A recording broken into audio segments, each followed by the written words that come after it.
अयोध्या की धरती से एक लंबी यात्रा के साथ सरदार पटेल की भूमि पर चल करके आए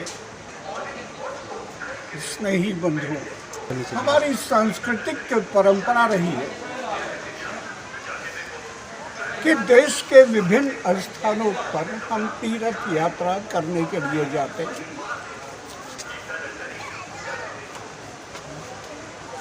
सर्वमान्य देवी देवताओं का दर्शन करने के हेतु हम जाते ही रहते हैं।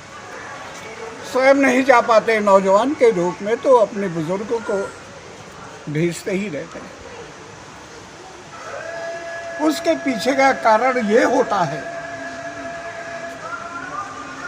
कि उस अमुक मंदिर में जाने के बाद लोगों दर्शनार्थी के अंतर्गत प्रेरणा बने, ऊर्जा स्रोत स्थापित हो सके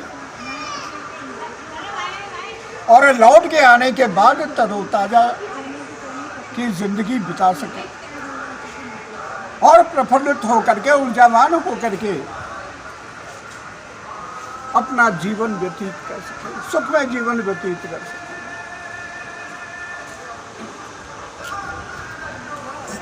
आज की तारीख में हमारे देश का सौभाग्य है कि अगर मूर्तियों की बात की जाए, प्रतिमा की बात की जाए, तो सरदार वल्लभ भाई पटेल की प्रतिमा पूरी दुनिया में सबसे ऊंची प्रतिमा 182 मीटर के कहीं पर है, तो वो भारत में ही है।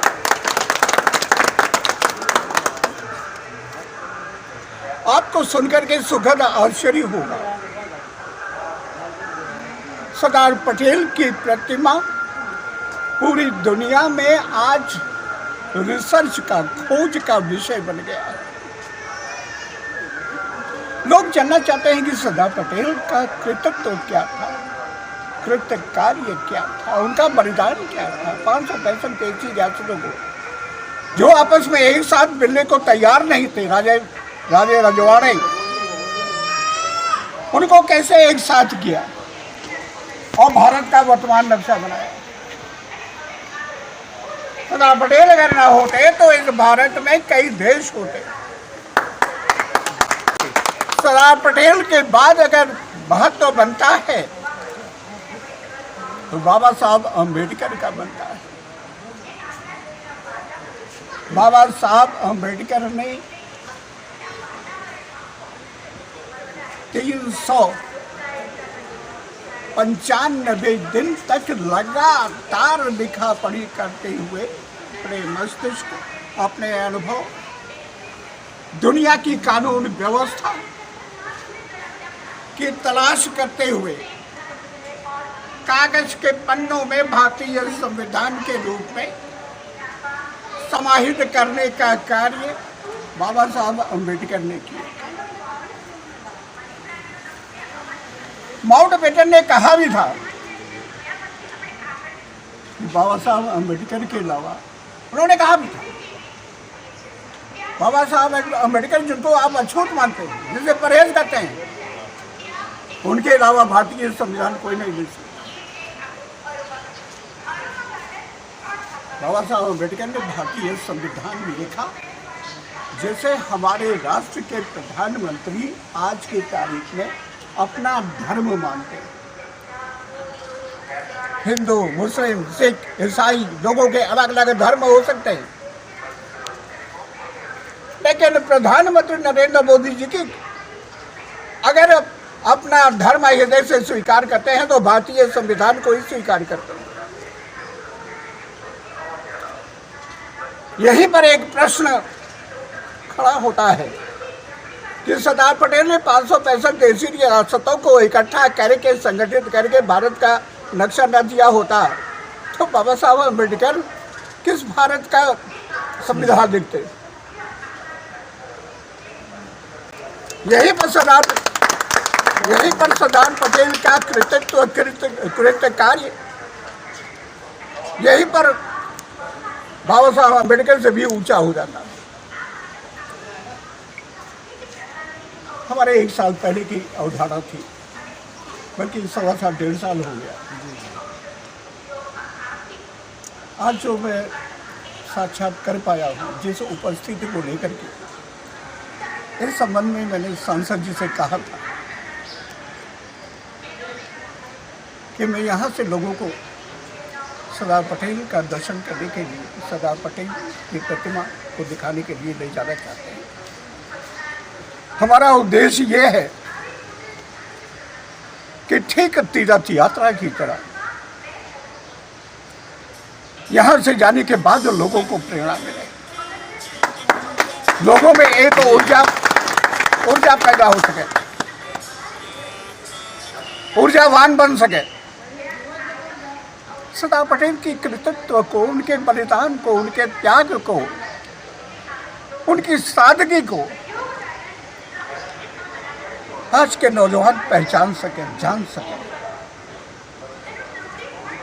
मैंने बीच में कहा कि आज पूरी दुनिया के नौजवानों के लिए, पूरी दुनिया के लिए खोज के विषय बन गए हैं, और हमारे नौजवानों को भी ये जानने का अधिकार है कि खोज के विषय क्यों है। अभूतपूर्व उनका नेतृत्व, उनका कृतित्व लौह पुरुष के रूप में उनकी अभिव्यक्ति पूरे देश में, पूरे संसार में आखिर क्यों है, ये जानने का अधिकार बनता है। ये बात लगातार 1 साल से हमारे दिमाग में घूमती है। इधर आकर के 14 अगस्त को कार्यालय में बैठे हुए थे, श्री सांसद जी ने कहा कि वर्मा जी आप लोगों को वहाँ सरदार पटेल की प्रतिमा दिखाने के लिए ले जाना चाहते हैं, बस ले जाना चाहते हैं कि आप कब ले जाएंगे। दिखाने जाते हैं, आपके पास 10 दिन का समय है, 10 दिन में तैयारी कर लीजिए और उसके बाद ले जाइए। तैयारी मैंने किया, आप लोगों ने स्वीकार भी किया। कुछ लोग हाँ करने के बाद भी बाद में मौके पर नहीं आए, ठीक है, उनकी जगह समायोजन हो गया। यहाँ आने के उपरांत हमारी दिली चाहत केवल एक ही है, सरदार पटेल चाहते थे कि पूरे देश का नौजवान, पूरा देश भय मुक्त रहे, और वो स्वयं भी भय मुक्त थे। और इसी नाते लंदन के चर्चिल प्रधानमंत्री जिनकी बातों से, जिनके व्यक्तित्व से, जिनके कृतित्व से, जिनके घुड़की से पूरी दुनिया कांपती थी, अगर नहीं डरते थे तो सरदार पटेल नहीं डरते थे। अगर निडर नहीं होते, भय मुक्त व्यक्तित्व नहीं होते, तो इतना बड़ा कार्य कर भी नहीं पाते। यहाँ आने के उपरांत आप लोगों से एक ही इच्छा है कि भय को निकालिए, और जो भी नौजवान, जो भी बच्चा, जो भी व्यक्ति भय पाल करके चलता है, न समाज में कुछ कर सकता है, न संसार में कुछ कर सकता है, न देश के लिए कुछ कर सकता है। भय युक्त समाज कभी कुछ कर ही नहीं सकता। मुझे बताने की जरूरत नहीं है, जो लोग भय मुक्त हैं वो आगे, भय युक्त लोग जहाँ के तहाँ रह जाते। सरदार पटेल की प्रतिमा के नीचे आपको संकल्प लेने की आवश्यकता है। आज के बाद, बल्कि अभी से, हम भय पाल करके नहीं जिए,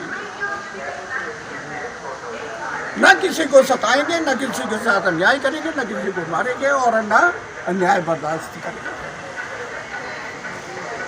तभी इतने दूर से यहाँ पर आपका आना सार्थक हो पाएगा, मेरा प्रयास भी सफल हो पाएगा, कृतज्ञ हो पाएगा। सिर्फ एक ही अपेक्षा, जब भी कहीं पटेल जयंती होती है, बहुत सारे लोग सम्मिलित होते हैं, छोटे वक्ता 2 मिनट से ज़्यादा बोल ही नहीं पाते, बल्कि घर का हालचाल, मोदी योगी फलाने फलाने फलाने यही सब बोलना शुरू कर देते हैं। क्या आपको 10 मिनट भी सरदार पटेल के बारे में विशुद्ध रूप से जानकारी के साथ बोलना नहीं चाहिए? लेकिन तभी आप बोल पाएंगे जब आपको जानकारी हो। मैं जब भी बोलता हूं तो कभी विषयांतर नहीं होता। सरदार पटेल को बोलूंगा तो आधा घंटा कहिए, 1 घंटा कहिए, 2 घंटा कहिए, सरदार पटेल से हट करके एक वाक्य नहीं है। किसी भी विषय पर आप कह दीजिए, कोई भी शब्द आप दे दीजिए, तो मैं विषयांतर नहीं होऊंगा। इस नाते कि मैं अध्ययन करता हूँ, मैं विद्यार्थी हूँ। इस उम्र में भी मैं विद्यार्थी हूँ। 2.5-3 घंटा तक मैं रोज पढ़ता रहता हूँ। और मैं चाहता हूँ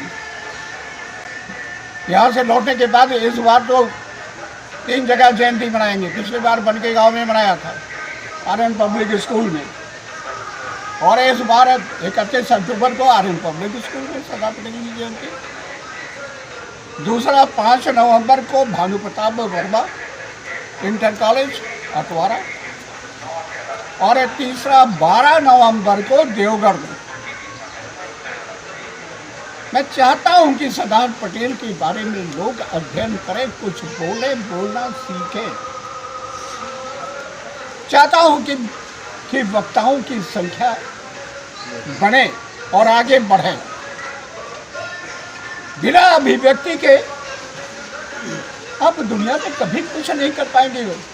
और जो बोल लेता है, जो कह लेता है अपनी बात, जो समाज की बात कह लेता है, जो देश की बात कह लेता है, वही आगे बढ़ पाता है।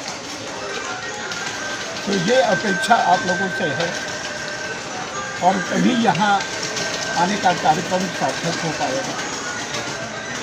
मैं इन्हीं शब्दों के साथ अपनी वाणी पर विराम देते हुए, सरदार पटेल